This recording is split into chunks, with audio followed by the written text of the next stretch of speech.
Genèse 3, 6 à 10 et Apocalypse 3, 17 à 18. Genèse 3, 6.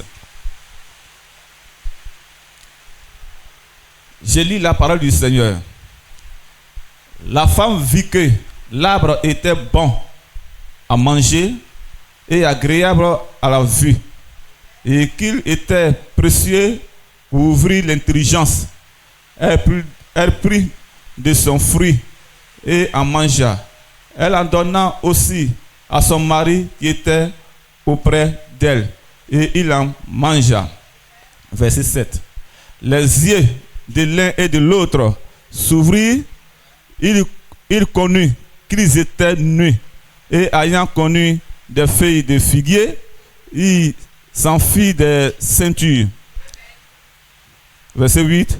Alors, ils entendirent la voix de l'Éternel, Dieu, qui parcourait le jardin vers le soir, et l'homme et sa femme se cachaient loin de la face de l'Éternel Dieu, au milieu des arbres du jardin.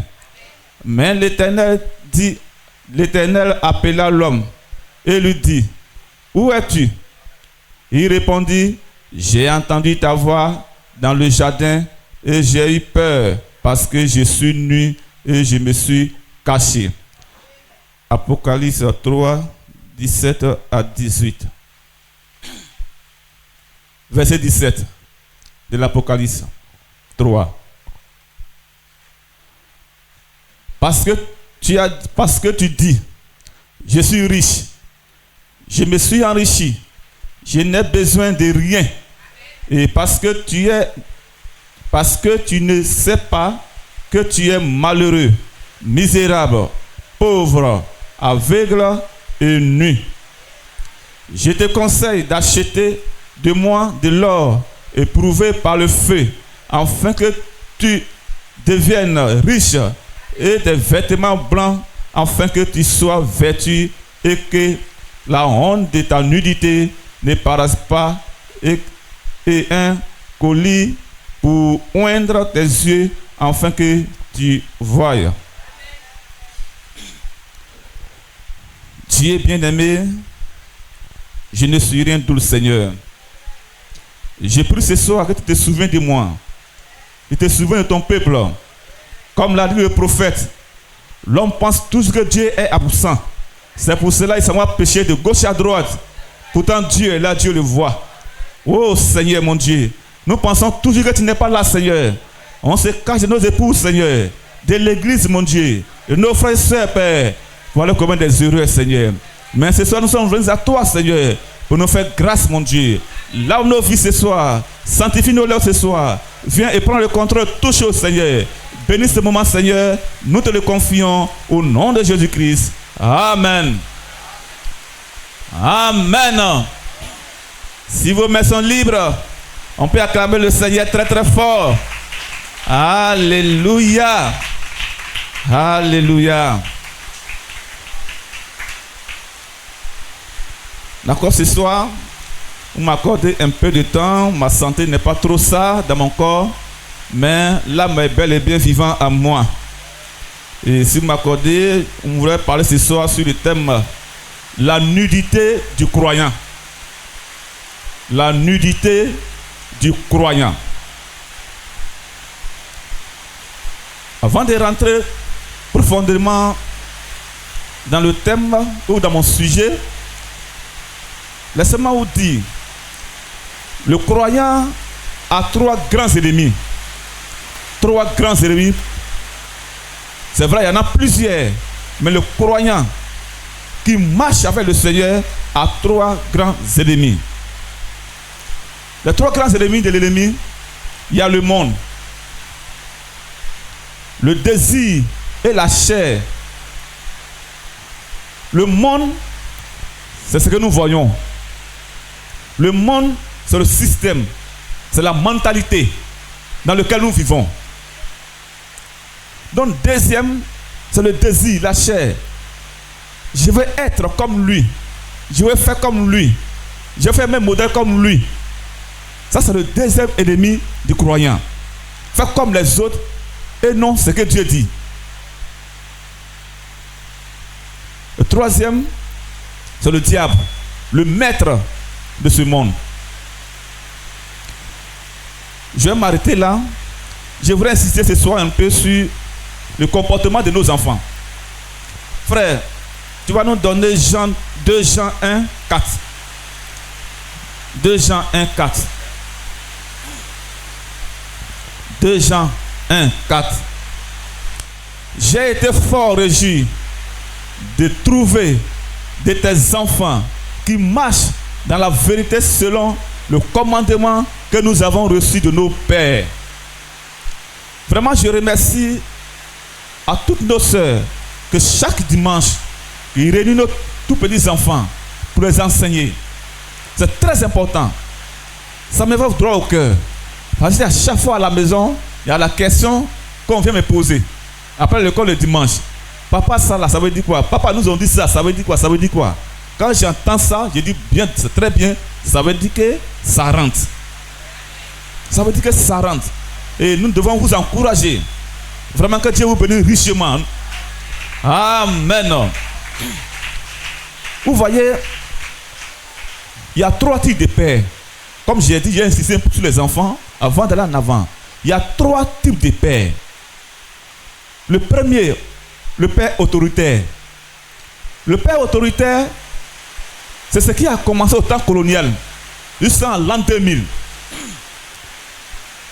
Le père autoritaire, c'est vrai, ils étaient autoritaires, mais ils donnaient de la valeur à les enfants. L'enfant connaissait sa place. L'enfant reconnaissait le droit d'aînesse de son frère. Un enfant en ce temps ne peut pas injurer son grand frère. Un enfant en ce temps ne peut pas discuter de l'ordre de son père. Même côté mariage, lorsque la plus grande ne s'est pas encore mariée et que la plus petite veut se marier là, on met fin à ça. Il faudrait d'abord la plus grande se marie avant que la plus petite se marie. Même dans la Bible, ça arrivait à Jacob. Avec Léa et Rebecca, ça l'arrivait. Les pères autoritaires, c'est des gens qui donnent des ordres. On a vu des femmes que les maris mettent leurs bagages au dehors parce qu'il a donné des ordres à les enfants et la femme n'est pas supportée son mari. Elle a essayé d'encourager les enfants dans les bêtises qu'ils faisaient. Le monsieur a dit, bon, dans ce cas-là, j'ai l'impression que ces enfants n'est pas à moi. Sors avec ton bagage, va avec tes enfants. Parce que les pères autoritaires, en ce temps-là, en ce temps des années-là, même à 30 ans, tu ne peux pas dire à une fille au dehors, je t'aime. Non. C'est le père qui marie femme pour toi. Tu n'as pas le choix. C'est lui qui sait ce qui est bien pour toi. On ne te demande pas ton avis.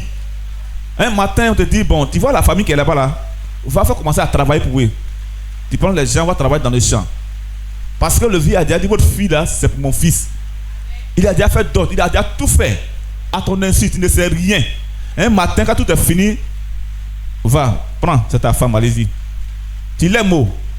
Tu l'aimes pas où? C'est ta femme. Le respect était vraiment, vraiment une valeur qu'on ne pensait pas que ça allait être bafoué. Les pères autoritaires, les mamans ne peuvent pas discuter de ces ordres. Quand il dit c'est ça, c'est ça. Quand il dit, je ne veux pas que tu te maries dans cette famille-là, parce que lui, il connaît l'origine de cette famille. C'est différent d'aujourd'hui, où on sort, où le soir on vient taper au porte coco. Oui, monsieur, qu'est-ce qu'on peut faire pour vous? Ah, votre fils là, c'était ma fille. Ça ne se faisait pas avant. Tu peux avoir 30 ans sans connaître femme. Tu travailles toujours pour tes parents. Tu étais toujours comme un enfant. En ce temps, l'enfant ne peut pas avoir raison sur son grand frère. Non.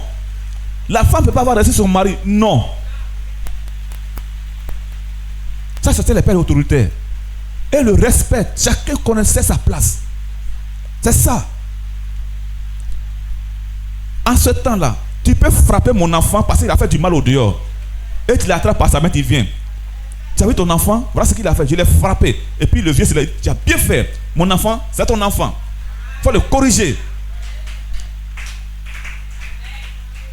En ce temps, tu ne peux pas parler mal à une grande personne qui est plus âgée que toi.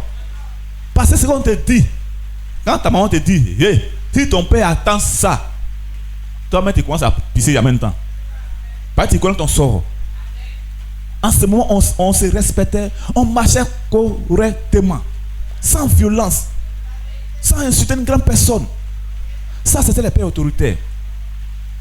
Et cette valeur-là, depuis les années coloniales jusqu'en 2000, ça a disparu. Ça a disparu. Ça a disparu. Et nous avons maintenant les deux autres pères qui sont sur la scène maintenant. Les pères démocrates, la liberté d'expression. Les enfants ont un droit. Depuis que les pères démocrates, ils ont remplacé les pères autoritaires depuis 2000, on ne peut plus frapper notre propre enfant. On ne peut pas le conseiller. On ne peut même pas l'envoyer. S'il dit il ne va pas, tu n'as rien à dire. Il s'impose à tes ordres. Il t'insulte même. Il y a des enfants même. Ça veut dire qu'ils chassent les pères même dans sa propre maison. C'est ma maison, il faut aller chercher autre. Tu m'as mis au monde là, tu as fait quoi pour moi? Les pères démocrates, dès que l'enfant a 18 ans, on dit non, tu as 18 ans, donc tu es libre de faire ce que tu veux. C'est pour cela aujourd'hui, vous voyez les enfants, on appelle Woubi.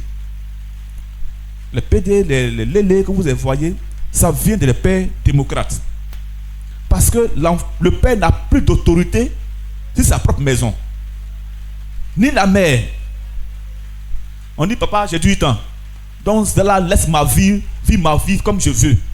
Tu n'as pas d'autorité. Non, ça, il n'accepte pas. Papa, j'ai 18 ans. Elle sort, si elle veut.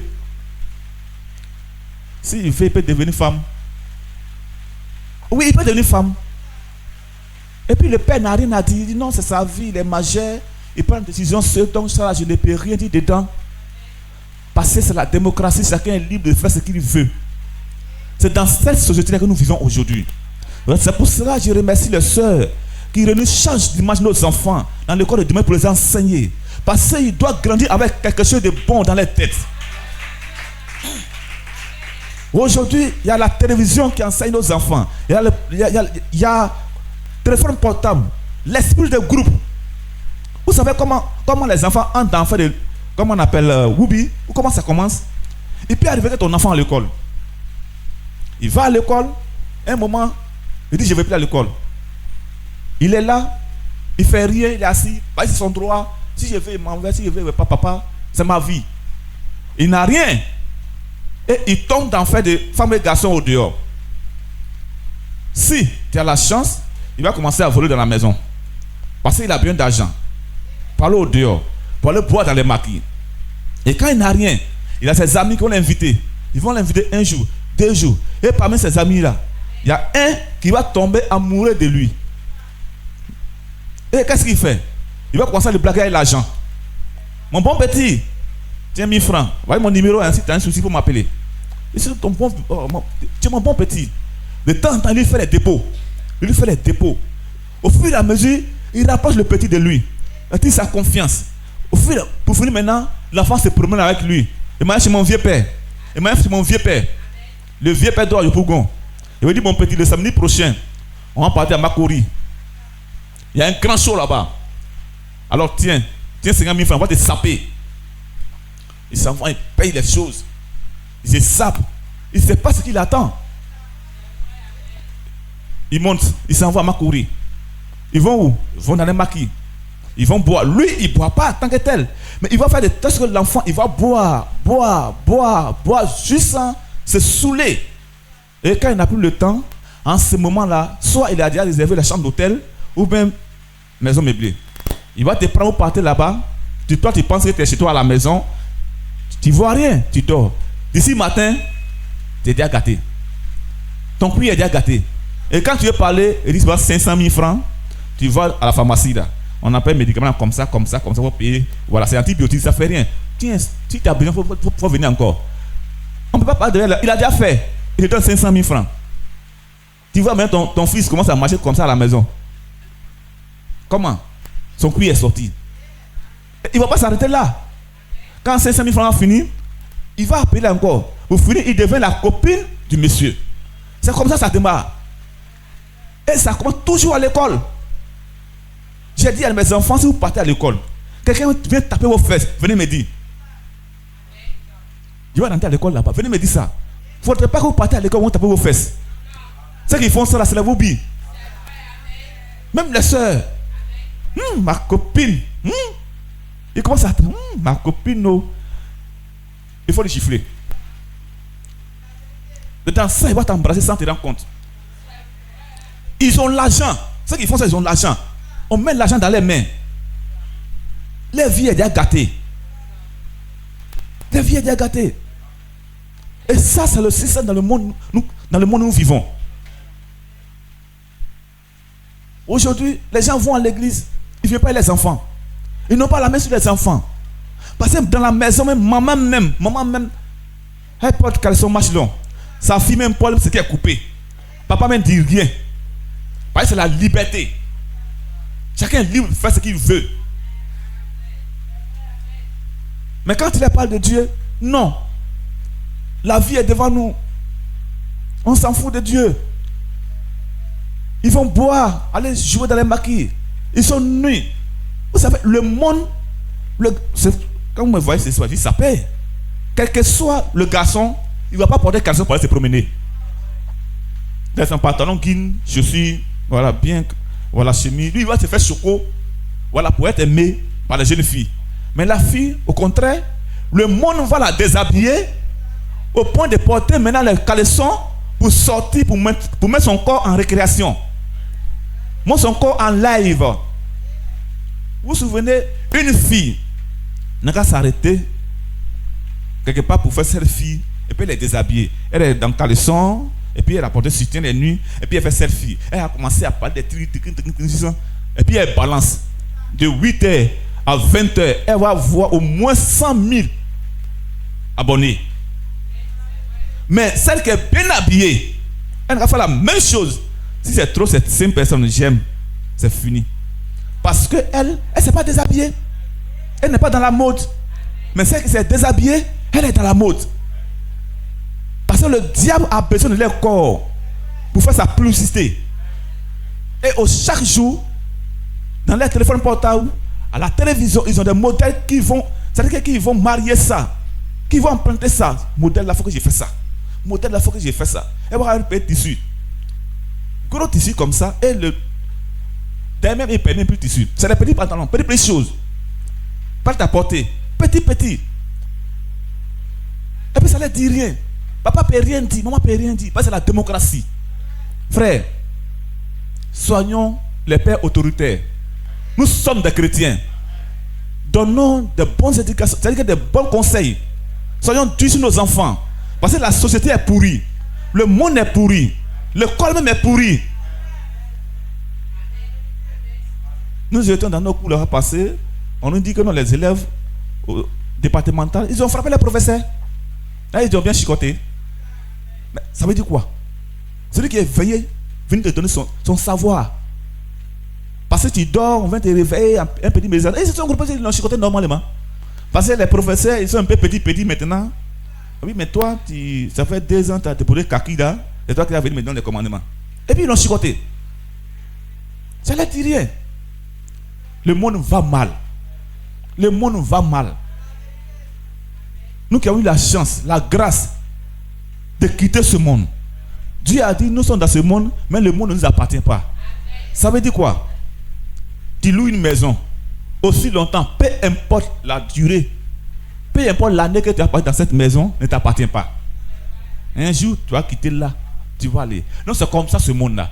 Aussi, même si on fait 1000 ans, que Dieu nous donne la chance de faire 100 ans, 200 ans, nous sommes étrangers. Un matin, on va donner à César ce qui est à César et on va vers le Seigneur. Alléluia. Alors, le troisième père, les pères républicains, ceux-là, ils ont marié un peu le système des pères autoritaires. C'est vers les enfants, l'enfant a sa liberté. Mais aussi longtemps que tu es sur mon toit, tu n'as pas de liberté. Je prends toujours l'exemple de Donald Trump. Et toujours les journalistes parlent de ça. De ses enfants. On dit ses enfants, il a son petit garçon qui vaut 1,90 m là. Le journaliste parlait dans de son, voilà, les campagnes là. On dit les enfants de Donald Trump sont les enfants différents des autres. Tous les autres présidents qu'on a vus en Amérique. Mais pourquoi? Il dit, mes enfants, je leur ai dit de se méfier de Hollywood. De ne pas boire, de ne pas fumer, de ne pas chercher femme aussi longtemps qu'ils ne sont pas encore arrivés à l'âge de se marier. Parce que je suis un homme public. Je ne veux pas que ma réputation soit salie. Et chaque jour, je m'assois, on s'assoit et puis on discute. Je discute avec mes enfants. Rien ne les manque. J'ai tout, je suis milliardaire. Et puis elle s'habille où il veut. Mais à cause de parce que je suis président et je ne veux pas que mes enfants se promènent ça et là, alors ils ont une éducation qui n'a rien à voir avec la société. Et c'est ce que nous demandons aujourd'hui. Asseyez-vous avec vos enfants, échangez avec eux, surtout les filles. Surtout les filles. Vous savez, il y a 3 types de personnes qu'on ne peut pas conseiller sur la tête des hommes si ce n'est pas la main de Dieu. 3 types de personnes, on ne peut pas les conseiller. Il faut que Dieu mette la main dedans. Premier, le soulard, ivrogne. Tu ne peux pas le conseiller. Il va aller aujourd'hui, il va boire. Quand il va revenir, il est saoulé, il a pissé. Matin, il va le voir. Il dit, ah mon frère, tu nous as honné, tu as pissé dans ton caleçon. Il ne faut pas dire, vraiment, tu m'aimes. À cause de ça, tu es venu me conseiller là. J'ai compris. Vraiment, hier là, tellement qu'on a mélangé boisson là, vraiment, je vais m'arranger pour ne plus que ça arrive. Ok. 2 jours après, on dit qu'il est tombé dans le caniveau. Tu vas venir donner le même conseil. Il va dire, j'ai compris. Il va partir. 4 jours après, on dit qu'il a chié. Ou bien il dormait dans le maquis là-bas. Ce genre de personnes là, on ne peut pas les conseiller.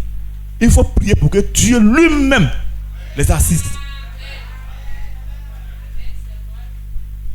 La deuxième personne, le nouveau Richard, le boucantier, il est marié à la maison parce qu'il a vu l'argent. Il a abandonné la pauvre femme. Il a abandonné catégoriquement la cour familiale. Il devient boucantier, le parrain de tous les shows. Son nom crie dans le micro partout. Et quand ça ne va plus, c'est la pauvre dame à la maison qui prend les pots cassés. Et quand tu le conseilles, il dit, mais quand il était pauvre, là où étaient tes conseils? Parce que j'ai l'argent maintenant, Dieu vient me conseiller. Ils sont jaloux de moi. Et puis maintenant, ses parents deviennent ses amis au dehors. Il a une chambre là-bas, il a loué là-bas, il dort là-bas. Chaque jour, ils sont dans les shows. Ils sont dans les mariages. Ils sont dans les baptêmes. Il est parrain partout. Son nom règne partout. Le nouveau Richard, tu ne peux pas le conseiller. Ça là, c'est les conséquences qu'il conseille là-bas. Et quand ça a tout fini, maintenant qu'ils ont brûlé tout l'argent là, qu'il n'y a plus rien, c'est maintenant tu le vois, maintenant il vient à la maison, comme quelqu'un qui a quitté au cimetière. Et la pauvre femme, elle prend maintenant pour casser. Il devient maintenant un mari sérieux. Par les conséquences de conseil maintenant. Vous voyez, tous ceux-là sont dans le monde. Et le troisième, comme je viens de parler, les jeunes filles, les jeunes garçons qui rentrent dans l'affaire de femmes ou garçons nouvellement, c'est les gens, on ne peut pas les contrôler. Ils vont sauter clôture à minuit. Pour finir, la fille va plus, elle se fait comprendre que je vais à l'école. Parce qu'elle est rentrée dans la cour des grands. Elle connaît maintenant garçon. Qu'est-ce qu'elle fait? Elle prend son sac de l'école. Elle porte la robe. Dans ce sac-là, il y a un pantalon, il y a rouge à lèvres, il y a tout ce qu'il faut. Quand elle sort, elle ne va pas à l'école, hein? Arrivée derrière la maison là-bas, elle a neuf. Elle pèse son pantalon, à nous aller pour la capitale. Et un matin, celle qu'on ne peut plus la conseiller, elle est comme ça maintenant. Il dit à quoi? Non, je ne comprends pas dans mon corps là-haut. Je ne comprends pas dans mon corps là-haut. 2 ou 3 jours après, grossesse. Qui souffre? Les parents. Les parents. Pourquoi? La liberté. La démocratie. Le garçon, lui, ils vont venir dire qu'il est enceinte. Mais lui, il ne va pas tomber enceinte. Mais lui, par contre, soit il doit devenir drogué. Parce qu'il va tomber dans un groupe. Ses amis là, dans le show, ils vont commencer à fumer. Et il va commencer à se livrer maintenant à la la drogue.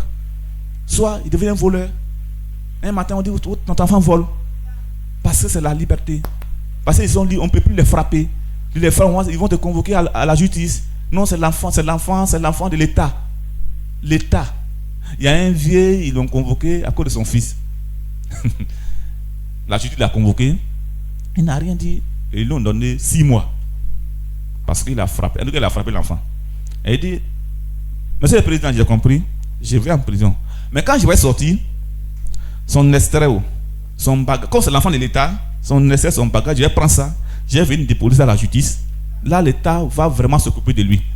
Parce que quand il devient microbe, là, ils ne sont pas enfants de l'État. Hein. Ils deviennent notre enfant. Mais quand on les corrige, vous dites que c'est l'enfant de l'État. On les corrige pour ne pas qu'ils deviennent microbe. Vous dites que d'aller en prison, le juge a regardé, il dit, il dit, bon, c'est bon, il faut aller à la maison. Mais il ne faut plus le frapper comme ça. Vous voyez un peu la liberté. Alléluia. On acclame le Seigneur. Alors, j'ai parlé tout à l'heure des ennemis du croyant. Le monde. Le monde, c'est ce que nous voyons aujourd'hui. Le monde, c'est le système dans lequel nous vivons. La mentalité que nous vivons. Aujourd'hui, chacun veut faire comment faire pour se faire voir, pour être aimé, pour être célèbre. Donc, il est prêt à faire n'importe quel sacrifice pour être célèbre. Et le croyant, comme l'étoile parmi les ténèbres, il brille. Qu'est-ce qu'il doit faire? Le croyant il doit commencer, il doit continuer à briller toujours. Parce que la sédition est dans le monde. La convoitise est dans le monde. Tout ce que nous voyons aujourd'hui, tout cela, ça quitte où?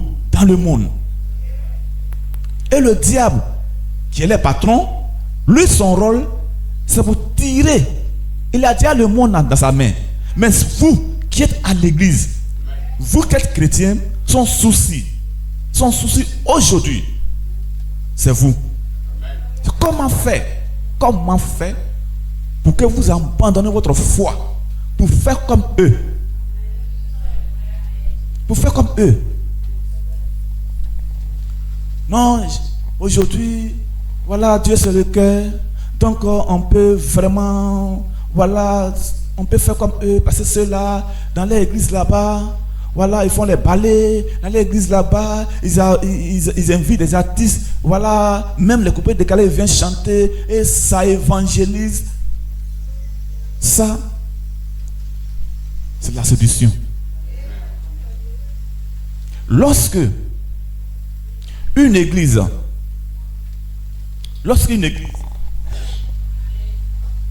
veut abandonner la voie de l'Éternel, il ouvre gaillardement la porte de l'église au monde. Lorsque un frère ou une soeur veut abandonner ses frères, veut abandonner l'église, il se comporte, il commence à se comporter comme le monde. Il commence à avoir les amis qui sont dans le monde. Frère, le monde déshabille ses enfants. Le monde déshabille ses enfants. C'est pour ça que vous voyez les filles dans la rue. Elles sont déshabillées, elles sont nues. De la même manière, le monde déshabille ses enfants. C'est comme ça que le péché déshabille les enfants de Dieu. Lorsque vous péchez comme Dieu et que vous ne vous répandez pas, comme le dit toujours le prophète, l'homme pense toujours que Dieu est absent. L'homme pense toujours que Dieu est absent. Il est là, il regarde derrière lui, devant lui. Il n'y a personne. Il va tromper sa femme. Il va tromper son mari. Il va tromper l'église. Parce qu'il pense que Dieu est absent. Et quand lorsqu'il vient à l'église, il est assis serré comme une maison inachevée. Et sans se confesser. Pourquoi Adam et Ève disent parce que nous sommes nus? Lorsque vous obéissez à la parole de Dieu, lorsque vous obéissez et que vous marchez fidèlement, l'homme de Dieu vous couvre. La parole de Dieu vous couvre. En ce moment, vous n'êtes pas nus, vous êtes vêtus devant Dieu. Mais lorsque vous péchez, étant même habillé, vous êtes nus devant Dieu. Le péché rend le chrétien nu devant Dieu. C'est comme ça. J'ai entendu ta voix. Je me suis caché parce que je suis nu. Qui t'a appris ça? Le péché. Dieu descendait chaque jour. Mais pourquoi il ne disait pas chaque jour?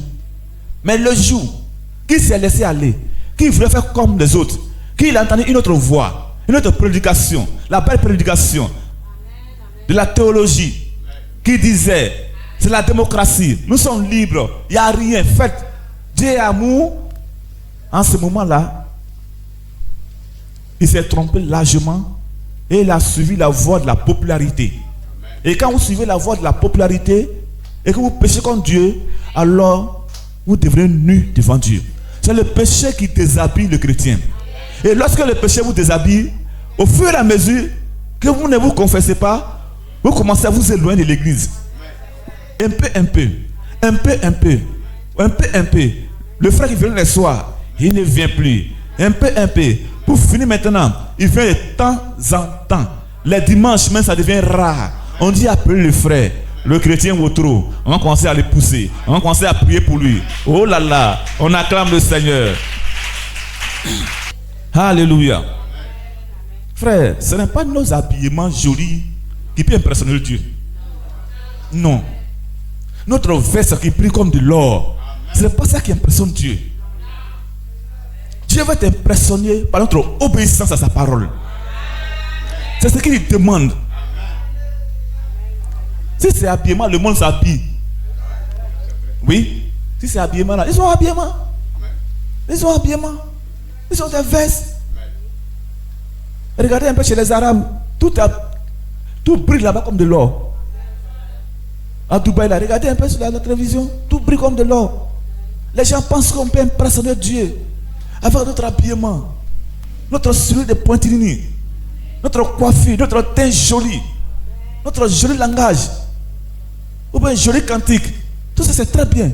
Mais ce n'est pas ça qui séduit Dieu. C'est pas ça qui séduit Dieu. C'est l'obéissance à sa parole.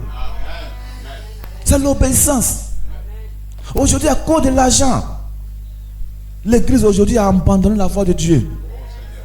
Ils ont ouvert la porte de l'église. Ils ont ouvert les corps. Aujourd'hui, le péché est entré à l'église. On ne presse plus la sanctification. On ne condamne plus le péché. Les chrétiens se couchent en eux-mêmes. L'argent a pris le dessus. On ne se souvient plus, on ne se soucie plus même de salut des âmes. C'est vrai. La voix de Balaam. Qu'est-ce qui a séduit Balaam? Mais c'est de l'argent. C'est l'honneur. Dieu ne fait pas. Mais l'argent était là. Comme disait quelqu'un, c'est qu'on dit derrière l'argent, on ne dit pas devant l'argent. On fait des projets. Si j'ai l'argent. Mais quand ça tombe net, c'est là que tu vois un autre projet qui n'est Alléluia. Qui n'était jamais dans ta pensée. C'est là que lui vient maintenant pour se planter là. Et quand tu finis de dépenser, tu dis, oh là là, si je savais. Ça, c'est le travail de l'argent. Deviens ce que tu es. Deviens ce que tu es. Tu es une femme. Mon papa disait que tu es une femme, il faut mettre dans ta tête qu'un jour tu vas tomber enceinte. Ça là, on ne peut pas te dire, il ne faut pas faire forcer. Ça va arriver. Donc, il ne faut pas dire que toi en tant que dame, quelqu'un qui là-bas, on dit, vraiment, accouchement, vraiment, c'était tellement difficile. Si tu veux, il ne faut pas avoir peur. Si tu veux, il ne faut pas avoir peur. Aussi longtemps, ça va arriver. Tu es né garçon. Et puis toi, tu dis, quand tu es né garçon, Dieu s'est trompé de toi, tu vas devenir femme. Tu es né une sœur. Reste comme Dieu t'a créé. Aujourd'hui, la popularité dans des églises aujourd'hui a donné assez au diable de rentrer et de prendre le contrôle de toutes choses. Là-bas aujourd'hui, quand nous on va beaucoup sur le net, on les regarde, on les écoute, mais jamais tu vas entendre un pasteur, si ce n'est pas le pasteur du message, de dénomination, jamais tu vas entendre, ne fais pas ça, parce que Dieu a fait ça, ne fais pas ça. Mais non, toutes les prédications, c'est la prospérité. Le message social. Le message social. Ça ne peut pas impressionner Dieu. C'est pas ça de nous appeler. Alléluia. On ne met plus l'accent sur la sanctification. L'accent n'est plus sur le salut. Les chrétiens sont nus à l'église. Quand Dieu regarde le monde religieux, nous sommes nus devant lui. Nous sommes nus. Nous sommes nus, frères. Ça poussera toujours. Lorsque Dieu voit que le monde est nu, le monde est rentré dans la nudité, il envoie toujours quelqu'un. Il envoie toujours un prophète. Il envoie toujours un prophète. Parce qu'au moment où le prophète vient, c'est qu'il n'y a plus de vérité. Chacun fait ce qu'il veut. Ce qu'il fait, il est libre. Il fait ce qu'il veut. Frère, alors, prenons Matthieu. Matthieu 24, 37 à 39. Ce qui arriva du temps de Noé arrivera de même à l'enlèvement du Fils de l'homme. Car dans les jours qui précédaient le déluge, les hommes mangeaient et buvaient, se mariaient les enfants jusqu'au jour où Noé entra dans l'âge. Verset 39. Et il ne se doutait de rien, jusqu'à ce que le déluge vienne et les emporta tous. Et il en sera de même à l'enlèvement du Fils de l'homme. Je vais relever 2 points ici. Premier point, la pluie, le déluge. La pluie que Dieu a fait tomber sur la terre en ce temps-là, l'objectif premier, ce n'était pas pour venir arroser les plantes. L'objectif de Dieu pour faire tomber la pluie pour la première fois sur la terre, ce n'était pas pour venir arroser le sol, pour venir arroser les plantes. Parce qu'il y avait trop de soleil, parce que les plantes mouraient, parce qu'on n'avait plus à manger pour les animaux. Non, ce n'était pas ça. C'était pour un jugement divin. C'était pour nous juger l'homme. Parce que l'Église était en contact avec le monde. L'Église était en communion avec le diable. La porte de l'Église était ouverte. La nudité était là. Il n'y a plus de sanctification. Ils se mariaient entre eux. Le pasteur avait des copines. Même femmes des gens dans les églises. Ils avaient ça. Sans compter les fidèles. Au dehors, mais on n'en parle pas. Il n'y a plus de sanctification. Chacun fait ce qu'il veut. Quand Dieu voit ça, il dit mon peuple est perdu. Mais il a quand même, Dieu ne peut pas venir te frapper sans t'avertir. C'est pour ça qu'il envoie Noé. Mais quand lorsque Noé est venu, mais il a été rejeté. Il a été rejeté. Parce qu'il n'était rien d'autre qu'un enfant qui est né devant eux aussi, comme ça. Mais c'est la même chose aujourd'hui. Le jugement qui vient, le feu qui va descendre là, ça ne descend pas pour détruire les montagnes. C'est pour un jugement. C'est pour un jugement. Donc l'eau est un jugement. L'eau qui descend du ciel, c'est un jugement. Il vient même juger le sol. Voilà pourquoi quand la pluie tombe, les mauvaises herbes aussi remercient Dieu. Ce que nous plantons aussi remercie aussi Dieu. Mais chacun va rendre compte. L'ivraie est là, le blé est là. Chacun remercie Dieu. Alléluia. Ça c'est le premier point. Le deuxième point, Jésus dit le temps. Le temps. Dans l'Ecclésiaste, il est dit il y a un temps pour toutes choses. Le temps. Frère, on ne plante pas maïs, on ne sème pas maïs parce qu'on a envie de maïs. On ne plante pas de lions parce qu'on a envie de manger de lions. Mais on sème maïs parce que c'est la saison. C'est sa saison. Ça va passer, tu as envie de manger maïs en janvier ou en février. Et tu vas aller planter, tu vas aller semer. Non, ça ne marche pas. Il faut la saison. Il faut la saison de maïs pour semer du maïs. Il faut la saison des yams, des blés. Toutes les semaines que nous semons, chaque semaine a sa saison. Il faut maîtriser ces saisons-là pour avoir de bonnes récoltes.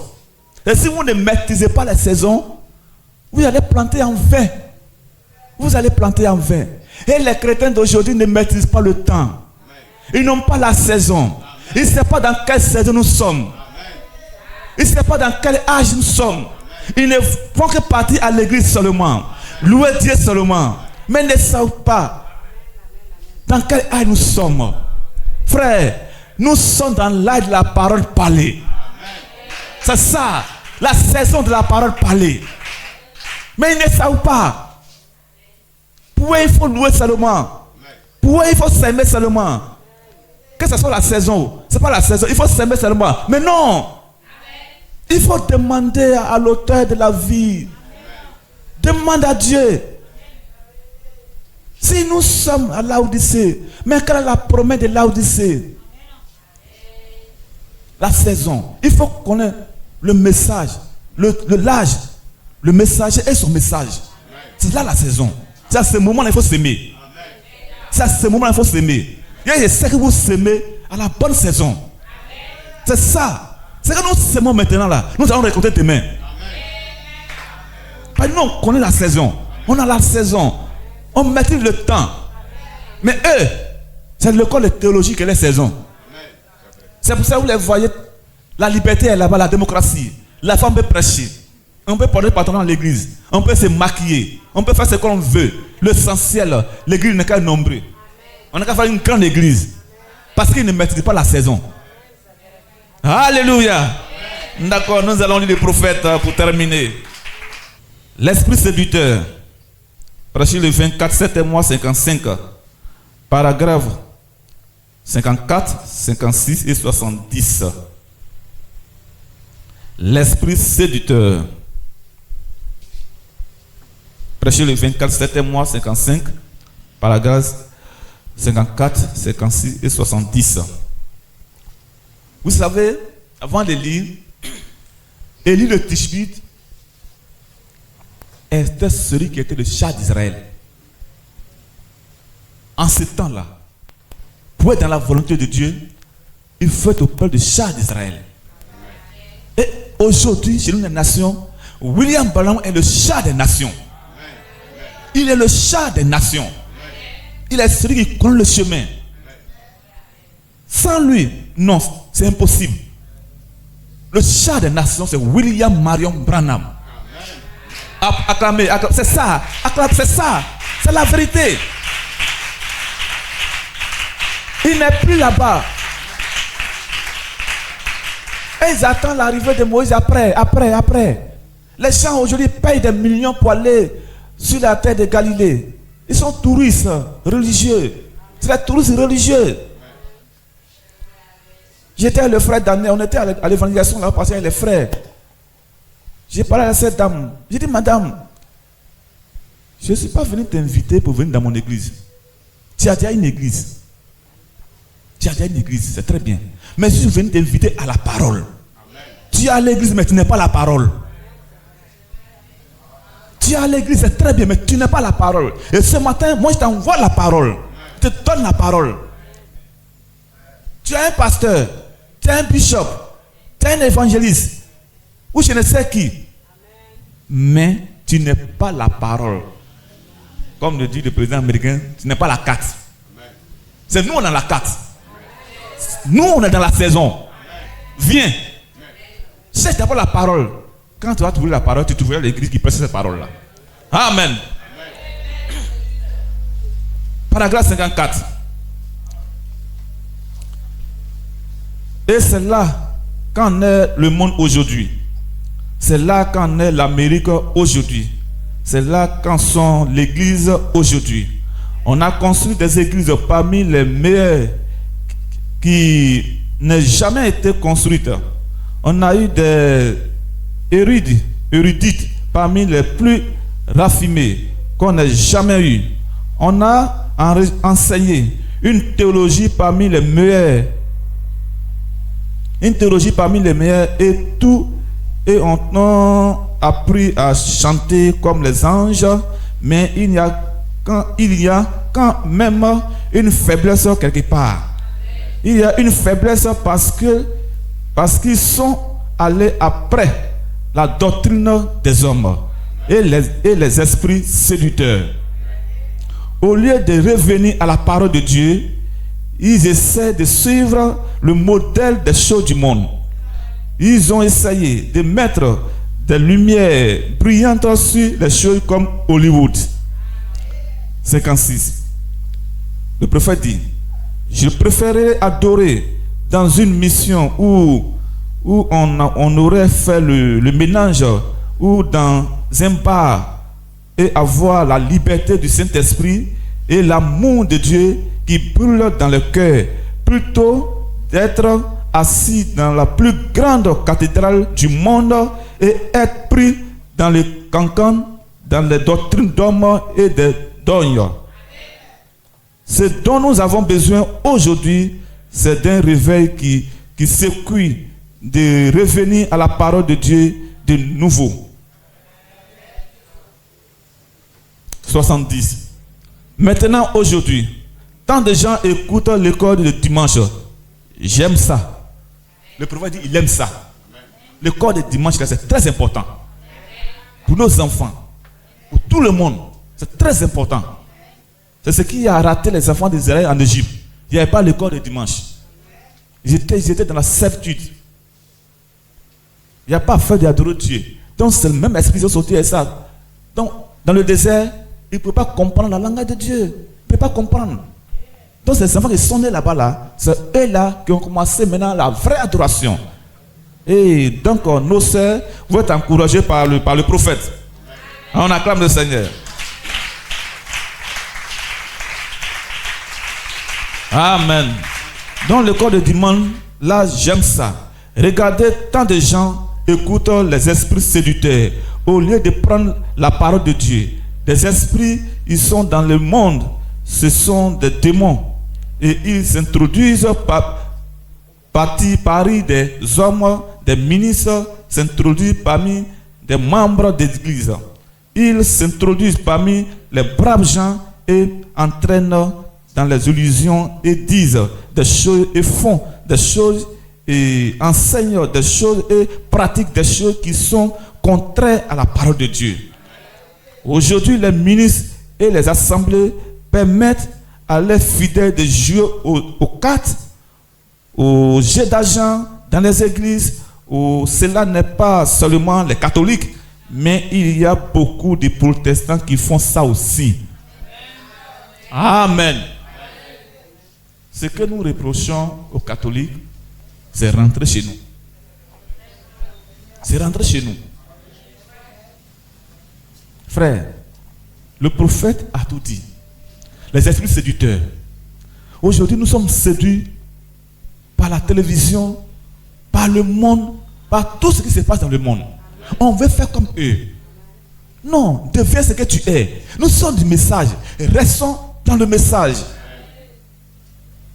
Malgré tout ce qu'ils vont dire, s'ils veulent, si on est 5, c'est la volonté de Dieu. S'il est seul, c'est la volonté de Dieu. Et il était seul, c'était la volonté de Dieu. Mais il y avait les 800 prophètes, mais ce n'était pas la volonté de Dieu. C'est ça. Aujourd'hui, ils sont esclaves. Ils sont esclaves du diable. Vous savez, vous voyez les fous là. La folie, lorsque quelqu'un est fou, quel est le rôle de l'esprit de folie? Il vient pour déshabiller l'homme. C'est pour ça que vous voyez les fous dans la rue, souvent ils sont nus. Mais devant lui, il n'est pas nu. Hein? Mais qui fait ça? C'est l'esprit de folie. C'est l'esprit de folie. Lui, son rôle, quand il vient, il déshabille, il désoriente l'homme catégoriquement. Il le gouverne, il fait de lui son esclave. C'est comme ça le péché. Quand le chrétien pêche et qu'il ne se répand pas, alors le péché le déshabille. Tu deviens nu devant Dieu. Et tu te dis tu es habillé. Et quand tu les parles, ils sont tellement arrogants, ils sont tellement orgueilleux qu'ils ne sont pas prêts à se repentir. Parce qu'aujourd'hui, chacun se montre Chacun monte ses épaules. Moi, je suis ceci. Moi, je suis cela. On n'est pas prêt à se soumettre. On n'est pas prêt à se soumettre. Mais on est prêt à rigoler. On est prêt à raisonner. Pourtant, nous sommes nus devant Dieu. Alléluia. Comme j'ai demandé 30 minutes, vraiment, encore une fois, je remercie encore toujours le Seigneur pour son serviteur, pour le peuple de Dieu que vous êtes. Vraiment, prenons courage, car la nudité est à la porte. La nudité est à la porte. Si nous voulons revêtir devant Dieu, ce n'est pas par nos beaux habits que nous portons. C'est très bien. Ça, c'est devant l'homme de Dieu, c'est devant nous, c'est très bien. Le frère Zoé est bien sapé, la sœur est bien sapée, c'est très bien. Mais ce que Dieu recherche à nous, c'est la parole. Amen. Être revêtu de la parole. Que Dieu vous bénisse. Ce que le Père demande, c'est des vrais adorateurs, des vrais adorateurs. Ce que le Père demande, oui, c'est des vrais adorateurs qui l'adorent. Et en vérité, oui, l'adorent en esprit. Oui, et en vérité, qui l'adore, qui l'adore.